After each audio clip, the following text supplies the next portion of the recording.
টোটো যাত্রী ভাড়া জলপাইগুড়ি শহরে বাড়ানো নিয়ে পৌরসভা বোর্ড মিটিংয়ে কোনো আলোচনা হয়নি, এরকমই অভিযোগ তুলেন শাসক দলের বিরোধী পুর প্রতিনিধিদের। পৌরসভার সিদ্ধান্তে বিরোধিতা করেছেন শহরবাসী এবং টোটো যাত্রীরা। টোটো যাত্রীদের সঙ্গে কথা না বলে একতরফাভাবে টোটো যাত্রী ভাড়া ন্যূনতম 15 টাকা করার প্রতিবাদ উঠেছে শহরে।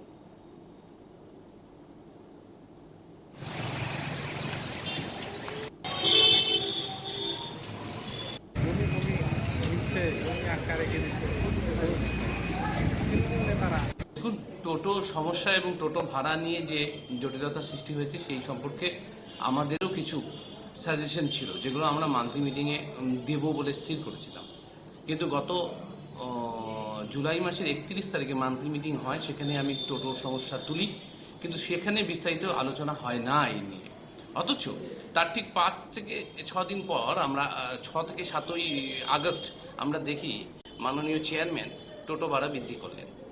এখানে অনেকগুলো প্রশ্ন থেকে যায়। প্রথমত, তিনি কাউন্সিলরদের সঙ্গে আলোচনা না করে বোর্ড মিটিং, যেখানে 3 দিন 4 দিন 5 দিন আগে একটা বোর্ড মিটিং হয়ে গেল, সেখানেই তিনি আলোচনা করলেন না। অথচ তার 5 দিন পরে হুট করে তিনি একটা মিটিং করে, ইউনিয়নগুলোর সঙ্গে মিটিং করে এই ধরনের একটা টোটো ভাড়া বৃদ্ধির কথা ঘোষণা করলেন। কেন? একজন কাউন্সিলরকে, তিনি যে দলেরই হন না কেন, তাকে কেন পেপারের মাধ্যমে জানতে হবে যে শহরে টোটো ভাড়া বৃদ্ধি পেল?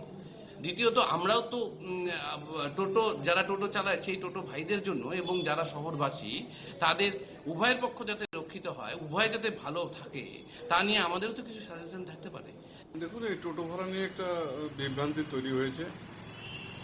তো আমরা হঠাৎ করে একদিন কাগজে দেখতে পেলাম যে টোটো ভাড়া বৃদ্ধি করা হয়েছে, ন্যূনতম ভাড়া 15 টাকা করা হয়েছে।